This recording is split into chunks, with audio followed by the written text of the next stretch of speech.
आज का पहला प्रश्न है, एस्टिगमेटिज्म नामक एक बीमारी होती है। एस्टिगमेटिज्म आंखों की एक बीमारी है, यानी कि इस प्रश्न का सही जवाब होगा ऑप्शन नंबर बी। अगला प्रश्न देखते हैं, विश्व स्वास्थ्य दिवस कब मनाया जाता है? विश्व स्वास्थ्य दिवस कब मनाया जाता है? तो इस प्रश्न का सही जवाब होगा विश्व स्वास्थ्य दिवस जो है 7 अप्रैल को मनाया जाता है। अगला प्रश्न देखते हैं, मेलाकोनाइट किस धातु का खनिज है? मेलाकोनाइट किस धातु का खनिज है?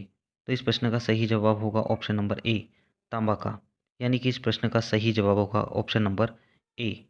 अगला प्रश्न देखते हैं, किस अम्ल का उपयोग सीसा संचायक बैटरी में किया जाता है?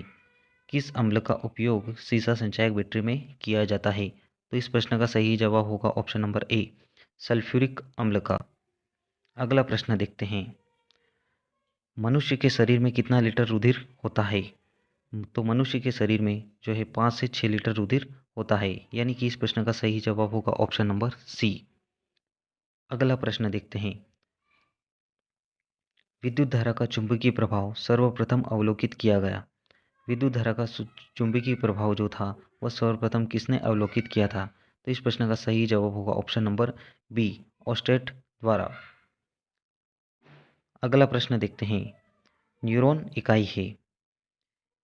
न्यूरॉन इकाई है, तो न्यूरॉन जो है तंत्रिका ऊतक का इकाई है। जो न्यूरॉन किसकी इकाई है? तो तंत्रिका ऊतक की इकाई है, यानी कि इस प्रश्न का सही जवाब होगा ऑप्शन नंबर डी। अगला प्रश्न देखते हैं, ब्लैक होल सिद्धांत की खोज किसके द्वारा की गई? तो इस प्रश्न का सही जवाब होगा option number A, S Chandrashekhar. S Chandrashekhar द्वारा जो है ब्लैक होल सिद्धांत की खोज की गई। अगला प्रश्न देखते हैं, शरीर में हीमोग्लोबिन का कार्य है। शरीर में हीमोग्लोबिन का क्या कार्य है? तो इस प्रश्न का सही जवाब होगा ऑप्शन नंबर ए, ऑक्सीजन का परिवहन। हीमोग्लोबिन का कार्य जो है वह ऑक्सीजन का परिवहन करना होता है।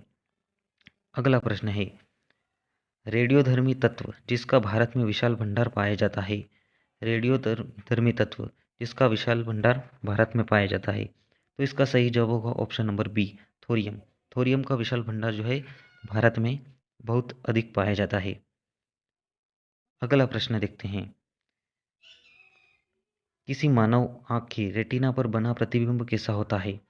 किसी मानव आँख की रेटिना पर बना प्रतिबिंब जो है वास्तविक और उल्टा होता है, यानी कि इस प्रश्न का सही जवाब होगा ऑप्शन नंबर बी।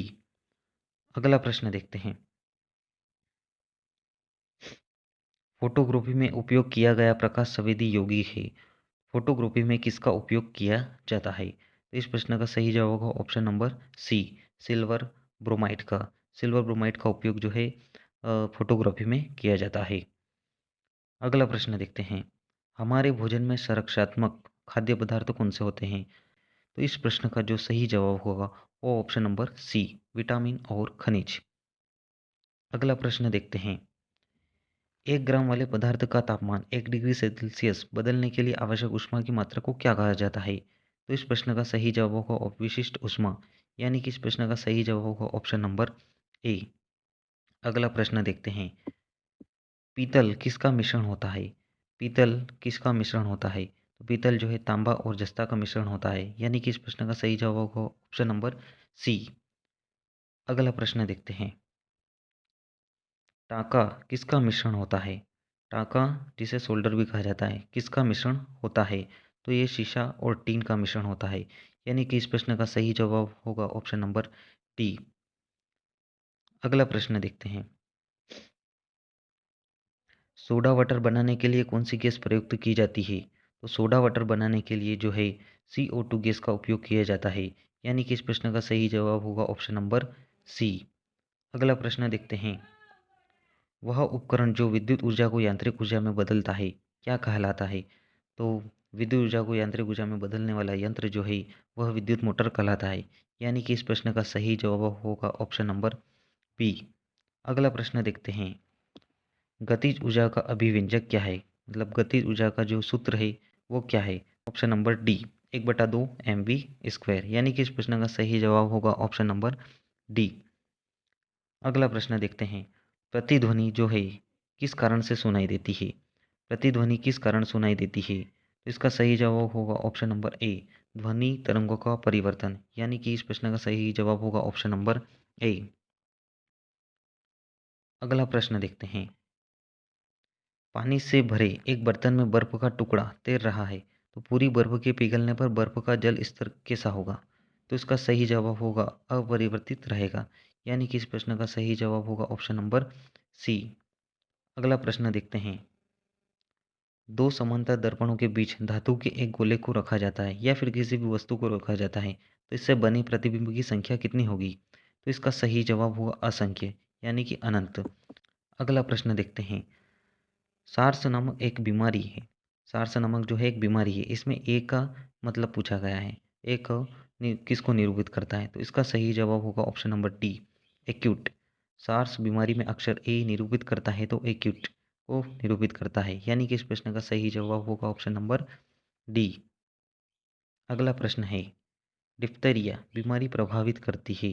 डिप्थीरिया बीमारी जो है वह गले को प्रभावित करती है, यानी कि इस प्रश्न का सही जवाब होगा ऑप्शन नंबर बी। अगला प्रश्न देखते हैं। सरल यांत्रिक लाभ वाले लीवर में होता है, तो सरल यांत्रिक लाभ वाले लीवर में फलक्रम और भार के बीच प्रयास होता है, यानी कि इस प्रश्न का सही जवाब होगा ऑप्शन नंबर सी। अगला प्रश्न देखते हैं।